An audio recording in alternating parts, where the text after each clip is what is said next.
안녕하세요. 저는 30살 이혼녀입니다. 여러분들은 혹시 가방끈 길이에 대해 어떻게 생각하시나요? 다들 인생에 있어서 가방끈 길이가 많은 영향을 미치지 않았나요?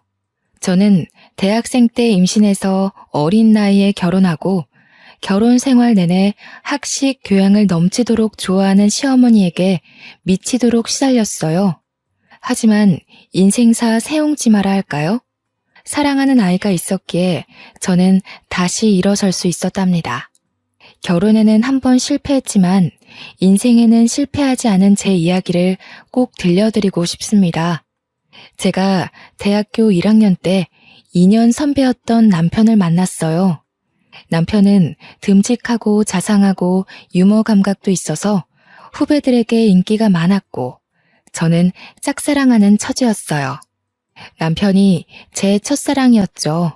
그냥 아는 사이로만 지내면서 고백도 못하고 눈치만 살피고 있었어요.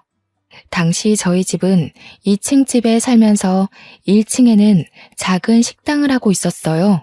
부자는 아니었지만 동네에서 그래도 입소문이 나 있었어요.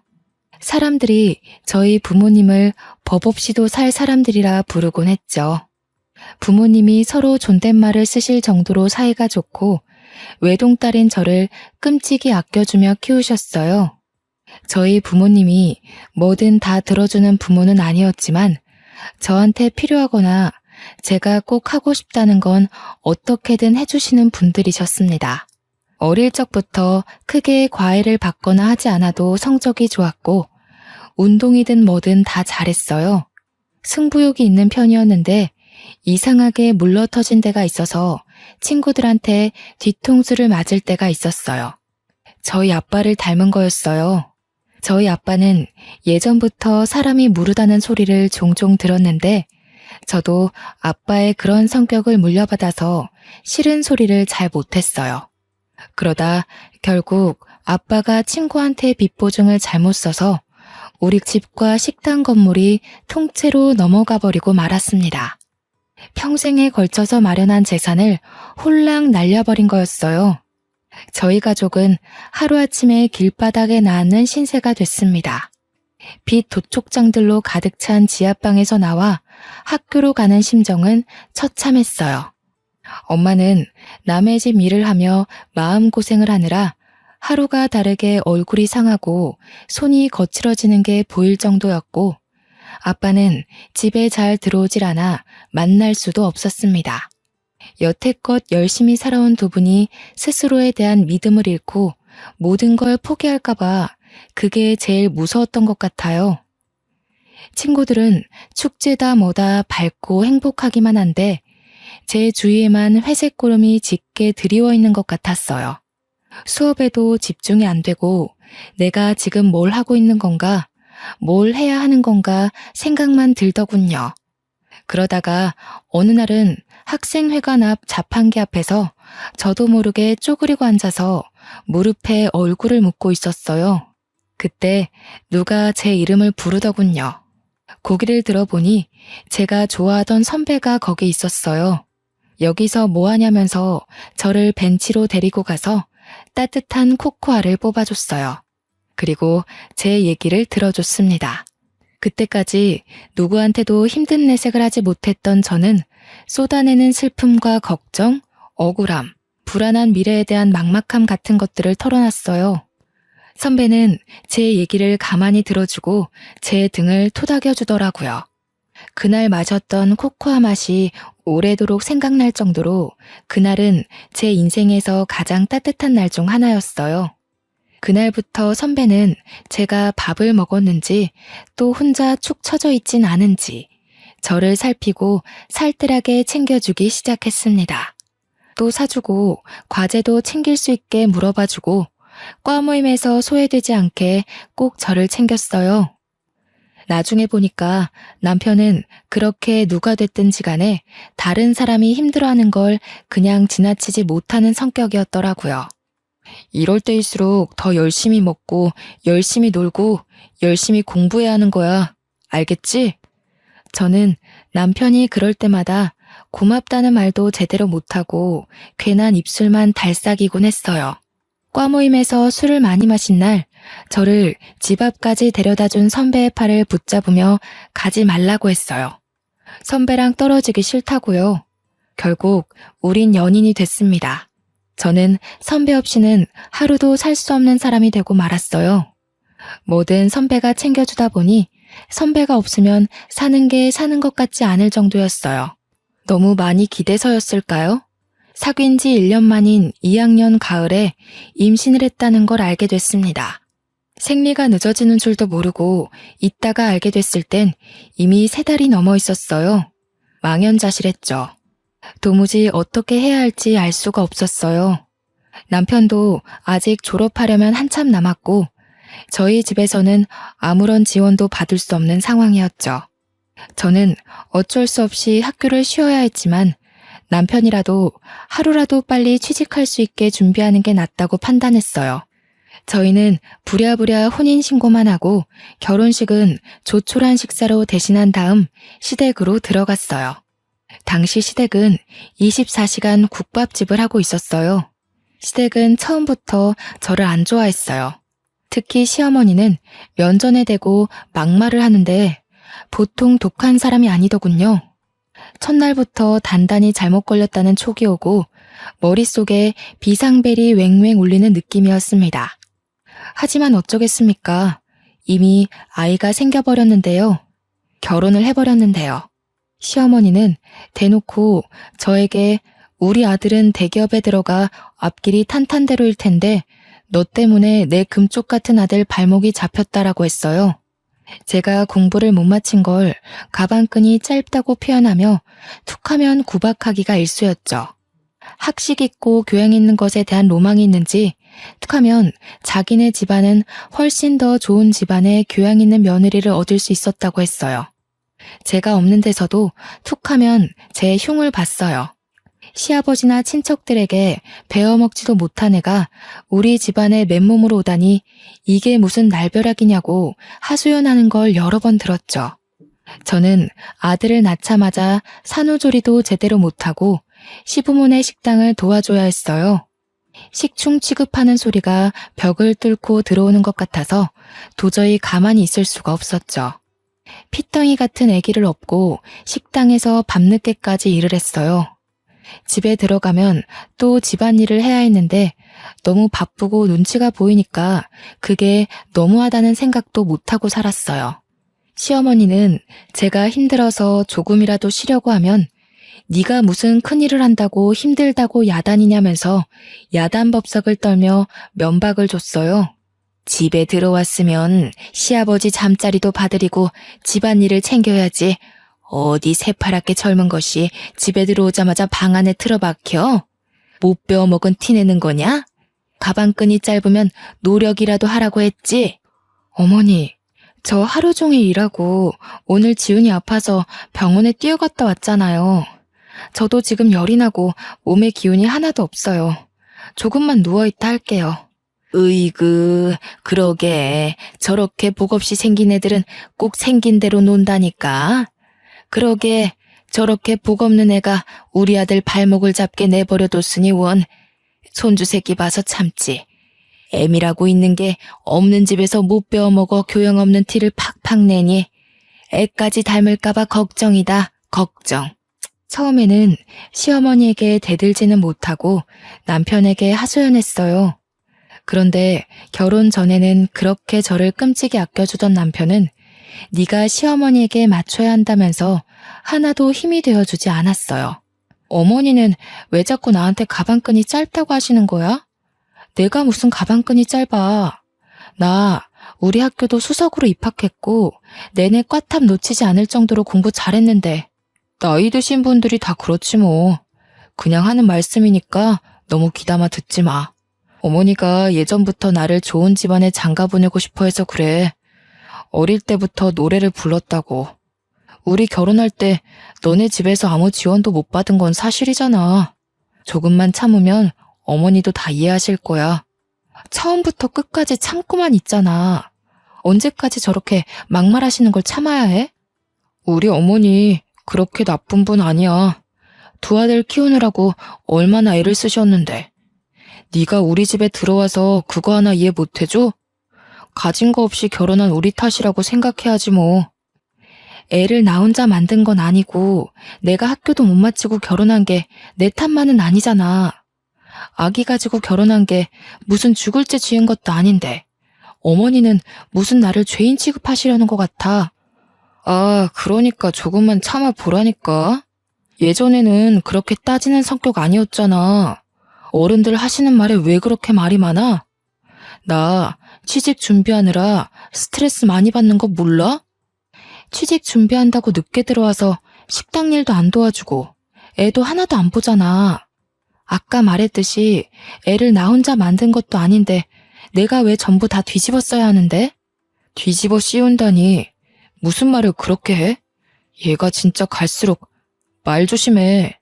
내가 나 혼자 편하자고 이 고생하는 거야? 다 너랑 우리 지훈이 데리고 잘 살아보려 그러는 거잖아. 안 그래도 힘든데 왜 너까지 찡찡거려? 취업 준비 때문에 힘들어 죽겠는데 여기서 뭘 어떻게 하라는 거야? 그래도 그때까지는 남편을 사랑했기 때문에 어떻게든 이해해보려고 했어요. 자기 어머니를 끔찍이 생각하는 효자라서 고생하는 어머니 심기를 거스르지 않으려 한다고 알아서 남편을 헤아려주고 노력했죠.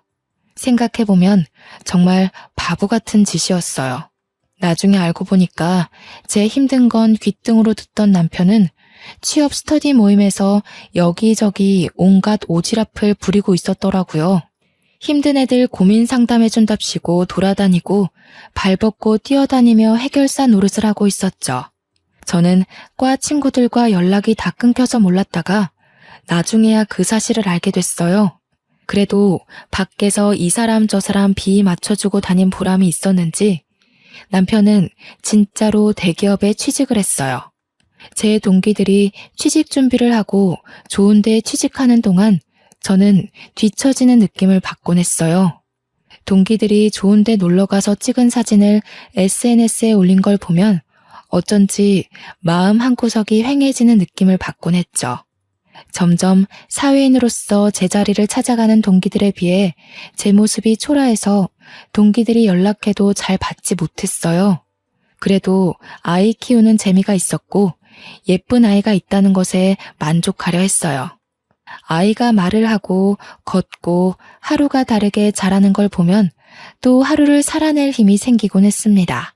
지금 생각하면 저는 어릴 때부터 커리어우먼이 꿈이었는데 왜 그런 소박한 현실에 만족하고 구박대기 노릇을 감내했는지 알 수가 없어요. 상황에 적응하는 것도 좋지만 자기 가치를 스스로 낮추는 행동을 하면 안 된다는 걸 지금은 깨닫게 됐습니다. 그러다 애가 3살이 되던 해에 남편 형이 뒤늦게 결혼한다고 신부감을 데려왔어요. 그 집은 큰아들을 어떻게든 판검사 만들려고 애를 써왔더군요. 사자 들어가는 걸 워낙 좋아하는 집이니까요. 아주버님은 사법고시 폐지되고 로스쿨 준비로 몇 년을 또 허송세월하다가 30이 훌쩍 넘겼죠. 그래도 연줄이 있어서 30 중반에 대형 로펌 경영지원실에 취직을 했어요. 무슨 재주가 있었는지 결혼하겠다고 데려온 여자가 대학 교수라는 거였어요. 듣고 보니 교수는 아니고 어느 지방 대학 강사였죠. 그래도 젊은 여자가 박사학위까지 있는 데다 대학에서 강의까지 한다니 교양 학식 좋아하는 시어머니 입이 다 찢어졌습니다. 며느리가 될 사람 직업뿐 아니라 집안도 금융정보회사를 소유하고 있는 엄청난 부자라고 그렇게 좋아하는 거였죠. 예비 형님이 강의한다는 대학이나 그 집안이 운영한다는 금융회사나 저는 들어본 적도 없는 데였지만 그게 무슨 상관이겠습니까? 그렇게 돈돈거리는 집안이니 아주버님이 그런 집안 여자랑 결혼하는 게 어떻게 보면 당연한 일이었죠. 그 집안은 처음부터 돈을 아주 물쓰듯 쓰더군요. 한 번은 형님이 그냥 우리 집에 다녀왔는데 시어머니가 지나가는 말로 김치 냉장고가 오래됐다고 한 적이 있어요. 그랬더니 다음 날로 새 김치 냉장고가 배달되는 게 아니겠어요? 부자는 다르긴 다르구나 하면서도 참 씁쓸하더라고요. 그놈의 돈이 뭔지. 시어머니는 대놓고 큰며느리만 보면 뭐가 필요하다, 뭘 새로 사야 한다고 늘어놓았어요. 그리고 큰 며느리의 씀씀이에 비교해 저를 더욱 가차없이 깎아내렸습니다. 역시 대학에서 강의하는 사람은 다르다니까. 우리 큰 며느리는 하고 다니는 것부터 말투까지 어쩜 저렇게 귀티가 나는지. 이번에 큰애가 바꿔준 소파가 이게 글쎄 이태리제 가죽이래요. 우리 큰아들이 판검사는 못됐어도 와이프 복은 있지 뭐냐. 내가 큰며느리만 보면 콧노래가 절로 나온다니까. 어머니 얼굴이 요즘 활짝 피셨네요. 그에 비해 작은 아들은 에휴, 도대체 좋은 대학 보내서 좋은 데 취직시키면 뭐하냐? 저런 여자랑 사는데. 죽 써서 개 줬지 뭐. 너 이태리제 가죽 만져봤어? 네 형님 덕에 여기 앉아볼 수 있는 걸 행운으로 생각해라. 저는 거기 앉을 시간도 없어요. 큰애는 이렇게 집안에 도움이 되는데 너는 도대체가 집에서 하는 게 뭐냐? 시집 올 때 땡전 한 푼 없이 왔으면서 제대로 하는 것도 하나도 없고 가방끈이 짧아서 그런가 염치 없는 것도 집안 내력인지. 애 키우는 게 힘들잖아요. 동서도 열심히 하는데 너무 그러지 마세요. 애 키우는 게 무슨 유세 부릴 일이야? 지가 열심히 하는 게 뭐가 있어? 요리를 잘해?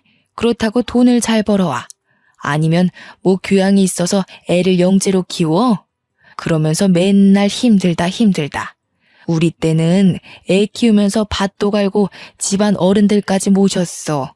엄살 부리지 말라 이거야. 그게 다 가방끈 짧은 티를 내는 거라니까. 어머니, 제가 무슨 가방끈이 짧다 그러세요. 오빠랑 똑같은 대학에 제가 성적도 훨씬 더 잘 나왔는데.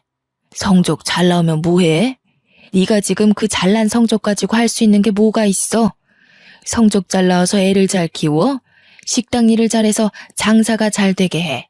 나가서 땡전 한 푼 벌어올 수 있어? 네 형님처럼 가서 대학생들을 가르칠 수 있어? 시어머니는 명절이나 집안 행사가 있을 때도 저한테만 일을 시켰어요. 큰며느리는 학생들 가르치느라 바쁘니까 집에 와서는 쉬어야 한다면서요.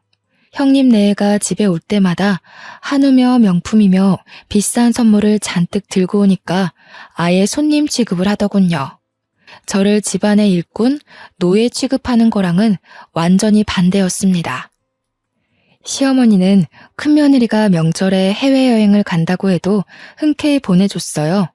해외여행 다녀오면서 명품 선물을 사왔기 때문에 오히려 여행 가는 걸 반겨하는 눈치였어요. 하루 종일 식당에서 일하면서 애까지 보느라 음식 냄새 배고 김치 국물 묻은 옷을 입고 다니는 제 모습에 비해 형님은 명품으로 휘감고 다녔죠. 시어머니는 그걸 또 비교해서 저를 깔아뭉갰습니다. 너는 네 형님 좀 보고 배워라. 저 스카프 좀 한번 봐. 하기는 저렇게 우아한 거는 아무나 소화할 수도 없지. 너는 어떻게 된 애가 나이가 5살 많은 큰애보다 늙어 보이고 후줄근해하냐? 에그 젊은 애가. 너도 거울 좀 보고 좀 꾸미고 다니고 그래라. 남들 보기 창피하지도 않니? 우리 형우가 밖에 나가서 너 때문에 창피하면 어쩌려고. 채통이라는 것도 모르니? 하기는 품이라는 걸 배워본 적이 없을 테니. 어머니, 제가 꾸밀 시간이 어디 있어요? 하루가 36시간이라도 모자란 사람이 저예요. 그리고 저번에 제가 5만 원짜리 윗돌이 하나 사왔다고 며칠 동안 뭐라고 그러셨잖아요. 옷도 못 사고 미용실 갈 시간조차 없는데 제가 무슨 재주로 꾸미고 다녀요. 저라고 뭐 안 꾸미고 싶어서 안 꾸미는 줄 아세요? 친구들 예쁘게 하고 좋은 데 놀러 가는 거 보면 저라고 안 부러운 줄 아세요? 저 말하는 꼬락서니 하고는 어디다 대고 버르장머리 없이 말대답이야? 한시라도 못 배운 티를 안 내면 곧불이 나지.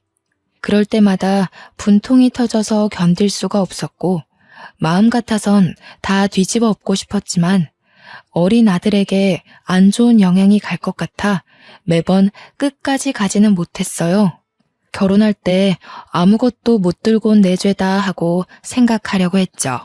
지금 생각하면 제가 참 순진하고 바보 같았죠. 그저 좋게 생각하려고 애를 쓰니 상황이 점점 더 악화되는 거였어요. 이미 도를 넘어섰던 시어머니의 막말은 더 심해져서 아이한테까지 미쳤어요. 전부터도 툭하면 애가 지엄마 닮아서 못났다는 말을 하더니 애가 4살이 되면서부터는 대놓고 애한테 핀잔을 주더군요. 그리고 저한테는 저희 부모까지 들먹이기 시작했죠. 집안 꼴이 이게 뭐냐? 내가 식당 일 끝나면 집안일도 살펴야 한다고 했지. 애 장난감에 빨랫감에 설거지는 하나도 안 돼 있고 도대체 너는 제대로 하는 게 뭐야? 너희 엄마가 집안 살림하는 법도 안 가르치던? 하기는 쥐뿔도 없는 집안이 가르치면 뭘 가르치겠어? 빌어먹는 법이나 안 가르쳤으면 다행이지. 빌어먹다니요? 무슨 말씀을 그렇게 하세요? 아무리 그러셔도. 아니다. 빌어먹는 법을 가르쳐서 애가 이렇게 됐는지도 모르지. 지혜미 애비한테 배운 게 있어야 뭐 하나라도 똑바로 하지.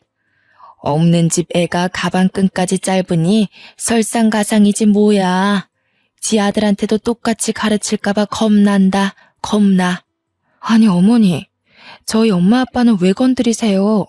그렇게 말씀 함부로 하시면 저도 못 참아요. 저희 엄마 아빠가 얼마나 열심히 사시고 바른 분들이신데요. 저를 얼마나 귀하게 키우셨는데요. 귀하게 키워서 네가 그 모양 그 꼴이냐? 어떻게 키웠을지 뻔하지. 내가 너를 보면 너희 부모를 모르겠어? 내 눈은 못 속인다, 이 염치 없는 거사. 저희 엄마 아빠 주변에서 다 법 없이도 사실 분들이라고 하셨어요. 저희 엄마 아빠는 집안에서 함부로 큰 소리도 내지 않는 분들이세요. 어머니처럼 함부로 남의 험담하는 분들이 아니시라고요. 뭐야? 이 가방끈 짧은 년이 지금 나한테 뭐라고? 그러니까 내가 너를 보면 네 부모를 안다고 하는 거야.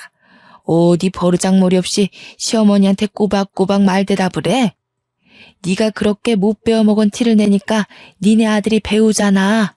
시어머니는 제 아들을 다른 사람들에게 자랑할 때는 우리 손주 하시면서 저한테 흉볼 때는 니네 아들이라고 부르면서 깎아내렸습니다.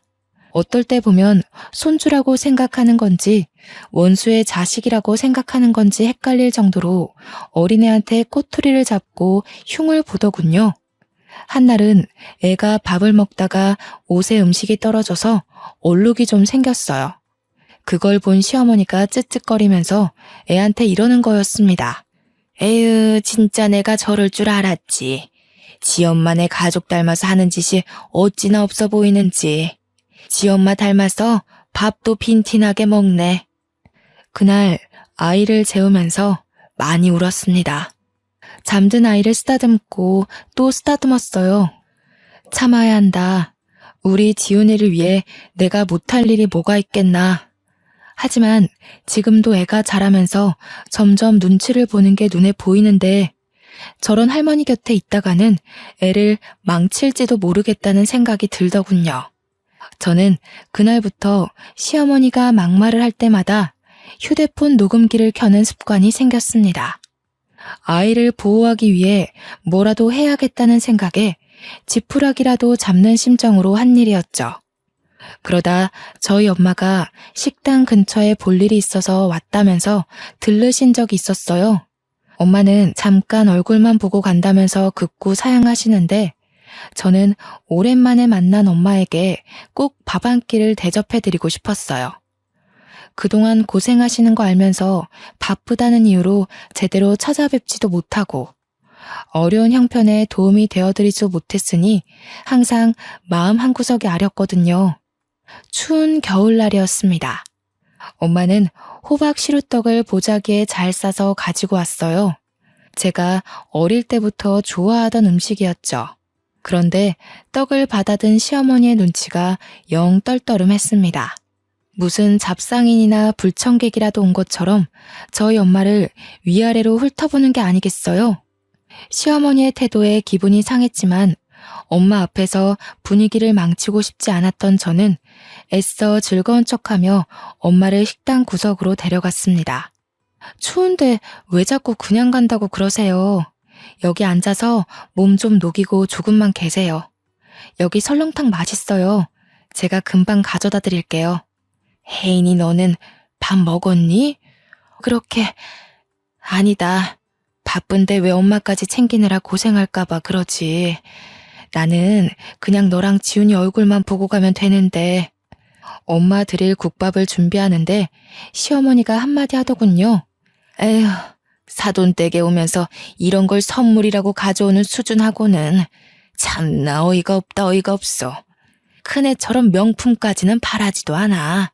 교양이라고는 눈을 씻고 찾아봐도 찾아볼 수가 없구먼.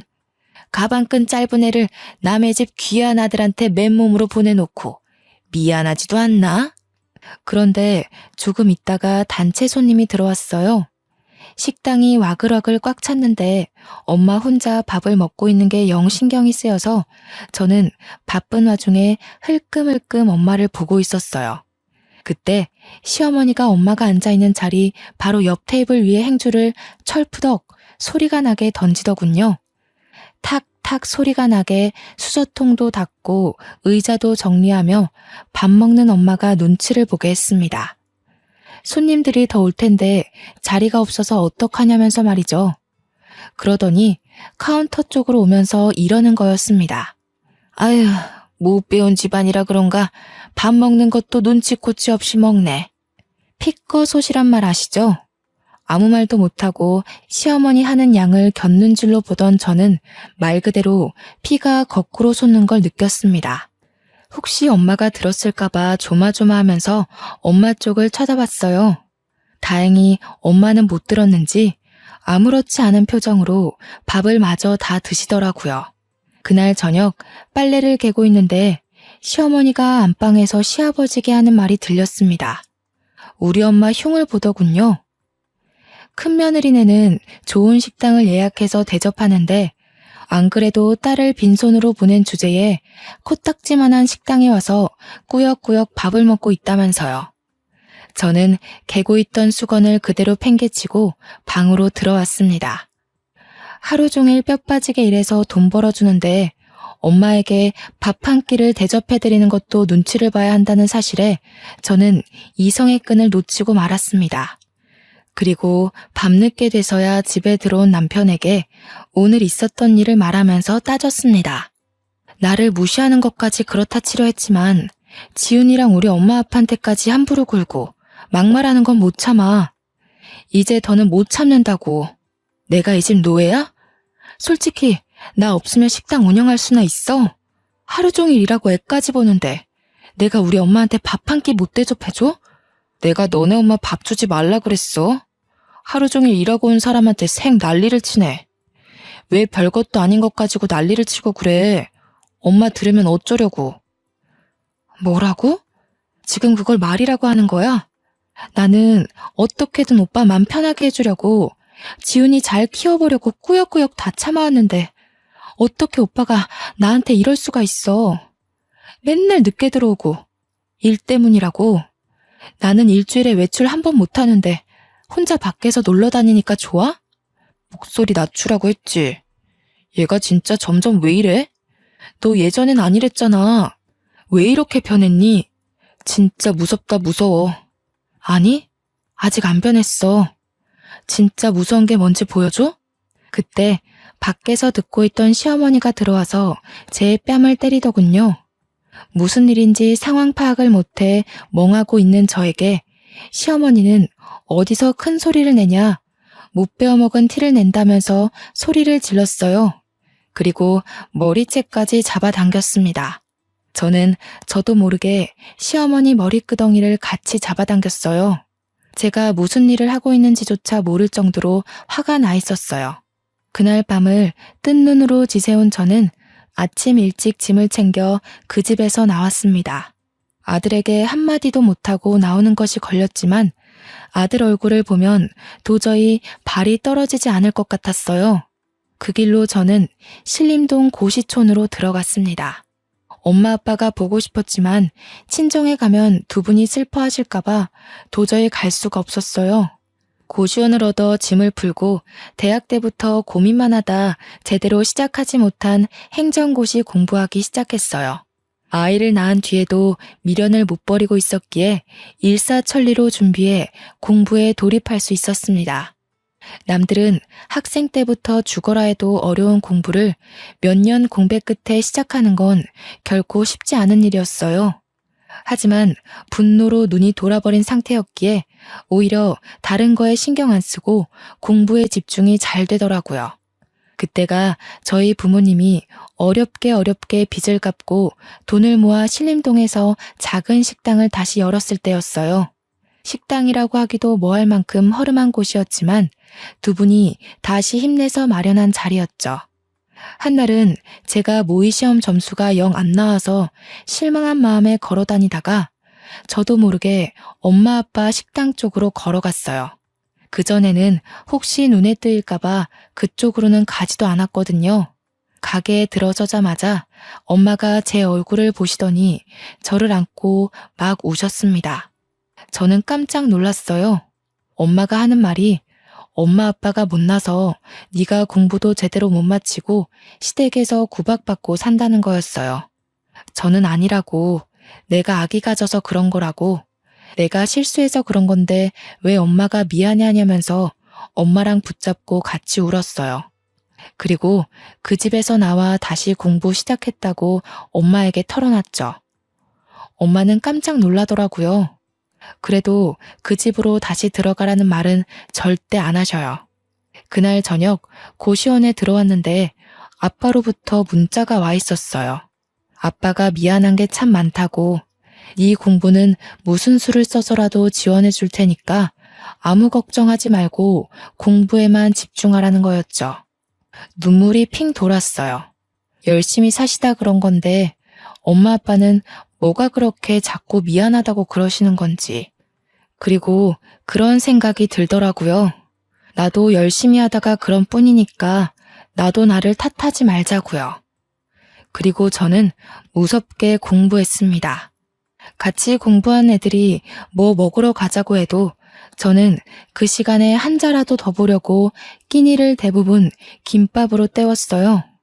고시생들도 스트레스 푼다고 스터디원들끼리 술도 마시고 저희들끼리 친목도 다지고 그러거든요. 저는 도저히 그렇게 여유를 부릴 수가 없었어요. 집에서 절 찾고 있을 아들을 생각하면 1분 1초도 허투루 쓸 수가 없었죠. 집 나온 지 한 달쯤 지났을 때 남편에게 전화해서 아들을 보러 가겠다고 했어요. 그때까지 전화고 문자고 다 무시하다가 연락을 하니까 남편이 왜 집에 안 오냐며 생 난리를 치더군요. 저는 밖에서 아이를 만나 피자를 사주면서 엄마가 지금 사정이 있어서 너랑 같이 살 수가 없다고 조곤조곤 말해줬어요. 아들은 저를 보자 눈물을 흘리더라고요. 그 어린 것이 소리도 못 내고 우는데 얼마나 가슴이 아프던지요. 지훈아, 엄마가 미안해. 정말 미안해. 엄마가 정말 열심히 해서 꼭 성공해서 지훈이 데리러 올게. 알았지? 약속. 이해하기 힘들었을 텐데 착한 아들은 그래도 고개를 끄덕여줬습니다. 그 뒤로 2주에 한 번씩 주말에만 아들을 만났어요. 시어머니는 주기적으로 저에게 전화해서 애 버리고 나간 년이 무슨 염치로 애를 만나냐면서 소리를 질렀어요. 애가 너 닮아서 못 배운 티 나는 집만 골라서 한다느니, 애가 보면 볼수록 덜 떨어졌느니 하면서 아이 욕도 하고요. 애한테까지 인신공격하는 시어머니의 말을 저는 모조리 녹음해뒀습니다. 시어머니한테 구박받고 있을 아이를 생각하면 당장이라도 그 집에서 빼오고 싶었지만 지금으로선 내가 성공하는 것밖에는 방법이 없다는 걸 인정해야 했습니다. 정말 죽었다 생각하고 공부한 것 같아요. 그렇게 공부한 지 2년째 되던 해 결국 행정고시 재경직에 합격했습니다. 주변에서도 그렇게 빨리 합격하는 사람 처음 봤다면서 깜짝 놀라더군요. 공부를 늦게 시작했어도 빨리 합격했기 때문에 공무원으로 그렇게까지 늦은 나이가 아니었죠. 좋은 일이 하나 더 있었어요. 제가 공부한 지 1년쯤 지났을 때 아빠가 보증을 서줬던 친구가 돌아왔어요. 아빠의 절친이었던 그분은 자기를 늘 미안했다면서 사과를 하셨어요. 막혀있던 돈이 들어왔다며 아빠가 손해본 돈보다 더 많은 돈으로 갚아줬어요. 엄마 아빠는 그 허름한 건물에서 나와 훨씬 크고 좋은 건물에 돈가스 뷔페를 크게 열었습니다. 망하기 전보다도 훨씬 더 좋은 자리였고 장사도 잘 됐어요. 1년 만에 매출이 크게 올라서 제가 아들과 살기 위해 알아본 집 전세금도 엄마 아빠가 대주셨죠. 이제 임용만 기다리면 됐고 탄탄대로인 것 같았지만 한 가지 걱정거리가 있었어요. 시댁에서 아이를 순순히 내줄 리가 없었으니까요. 하지만 저는 무슨 일이 있어도 제 아들을 그 집에 그냥 두지 않으리라 다짐했고 사활을 걸기로 했습니다. 처음에는 남편을 만나 좋게 이야기를 풀어보려고 했습니다. 그런데 남편은 애 이야기는 안 하고 자꾸 딴소리만 하는 거였어요. 네가 이렇게 빨리 시험에 붙을지 누가 알았겠어. 내가 네 가치를 몰라봤던 것 같아. 그래도 네가 있을 때가 좋았어. 내가 너한테 참 잘 못해줬지. 지금 생각해보면 내가 좀 너무했던 것 같아. 우리 대학 때 참 좋았잖아. 둘이 같이 있으면 무서울 것도 없고 행복했는데. 그러면서 은근슬쩍 집에 안 돌아오냐고 저를 떠보더군요. 내가 미쳤다고 그 집에 들어가냐는 말을 삼키고 저는 남편을 따라 시댁으로 갔습니다. 아이가 어떻게 지내고 있는지 제 눈으로 확인해야 했어요. 그런데 평소라면 불을 환히 밝혀놨을 국밥집이 웬일인지 불이 꺼져 있는 게 아니겠어요? 시댁에 들어서니 시어머니는 없고 초상난 집처럼 휑한 게 무슨 일이 있는 게 분명해 보였어요. 그리고 저는 보고 말았습니다. 거실 테이블에 있는 주택담보대출 서류를요. 저는 서류를 들고 남편을 추궁했어요. 이게 대체 어떻게 된 일이냐고 물었더니 남편은 순순히 털어놨습니다. 형수네 집안에서 진짜 좋은 투자처를 알고 있다면서 돈을 몇 배로 불려줄 테니 믿고 투자하라고 대출 받으라고 종용했다는 거였어요. 아무리 그래도 그렇지 어떻게 집이랑 가게를 다 담보 잡힐 수가. 우리 집 망하는 거 보고도 그래? 집이 다 넘어가면 우리 지훈이는 어떻게 될지 생각 안 해? 이렇게 될 줄 알았나. 형수네 아버님이랑 형님이 지금 무조건 기회를 잡아야 한다고 막 밀어붙이는데 어떻게 해. 우리 엄마가 그 집 사람들 하는 말이라면 껌뻑 죽는 거 알잖아. 그 집처럼 돈 펑펑 쓰고 살게 될 줄 알았지 뭐. 근데 알고 보니까 그 집안, 그 집 사람들 다 말을 말아야지. 무슨 말이야? 왜 말을 하다 말아? 그러게, 내가 전부터 그랬잖아. 돈이라는 건 정직한 거라고.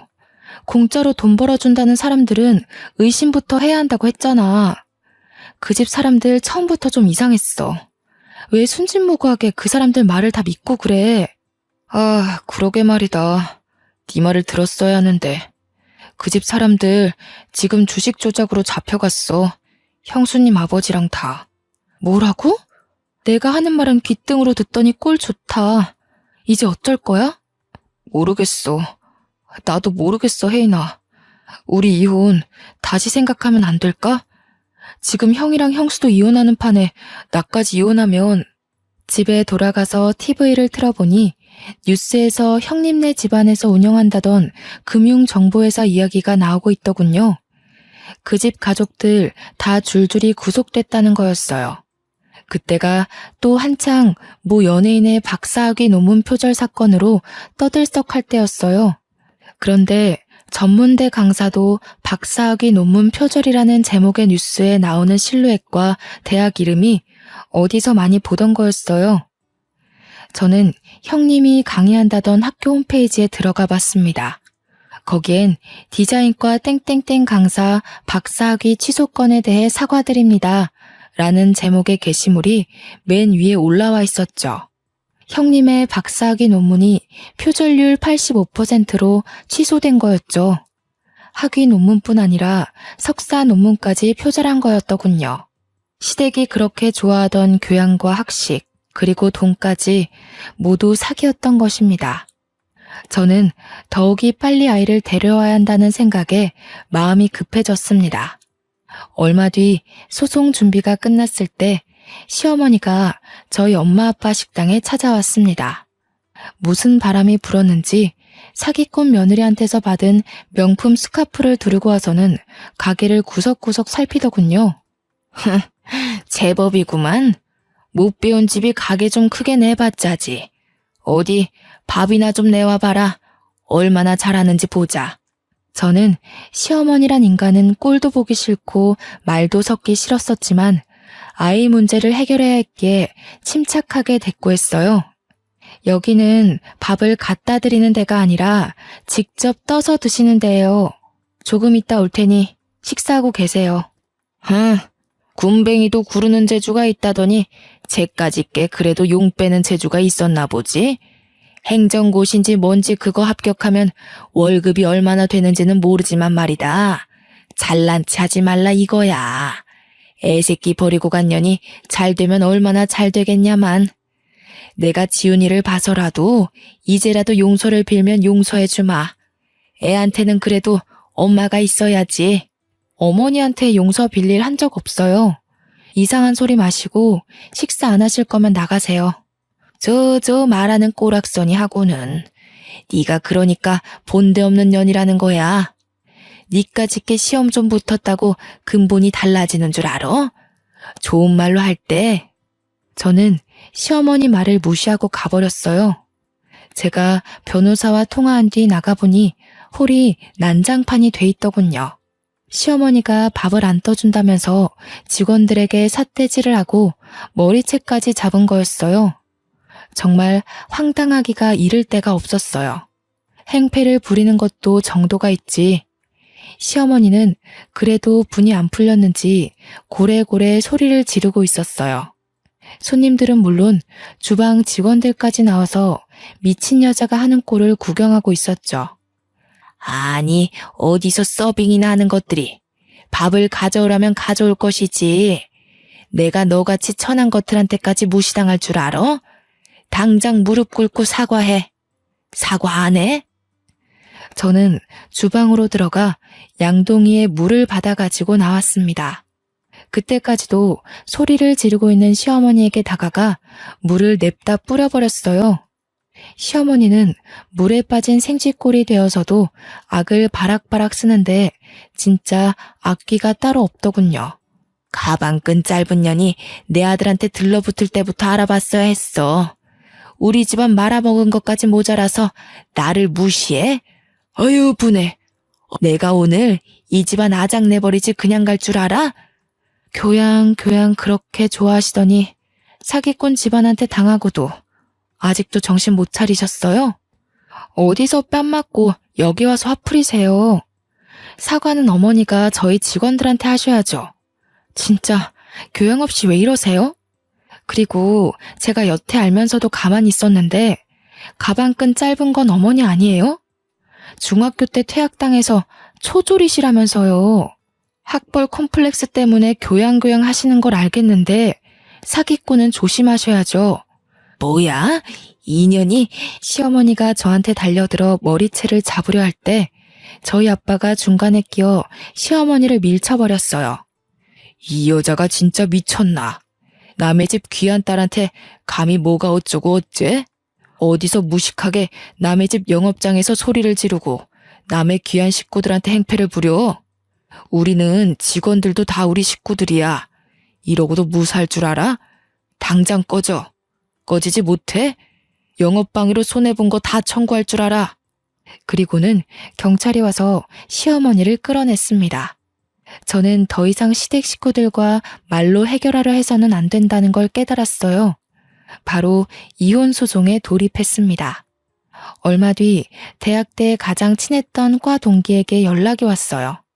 친구는 졸업 직후 유학을 갔다가 돌아와서 저에게 연락한 거였어요. 친구가 하는 말은 충격적이었습니다. 친구네 사촌 오빠가 제 남편과 같은 회사에 다녀서 들었는데 남편이 같은 부서 유부녀와 정분이 나서 회사에서 쫓겨났다는 거였어요. 그 여자 남편이 회사에 찾아와서 난동을 부리는 바람에 임원 회의까지 소집되고 결국 회사에서 권고 사직시키기로 했다는 거였습니다. 들어보니 남편은 또 고민 상담 해준답시고 그 여자와 가까워졌다는군요. 이렇게 오지랖을 넓게 쓰더니 결국 제 발등을 찍은 거였죠. 이제는 화도 안 나더라고요. 솔직히 속이 시원했습니다. 시어머니가 저를 그렇게 괴롭히고 하대해도 강 건너 불구경이더니 꼴 좋다는 생각만 들고요.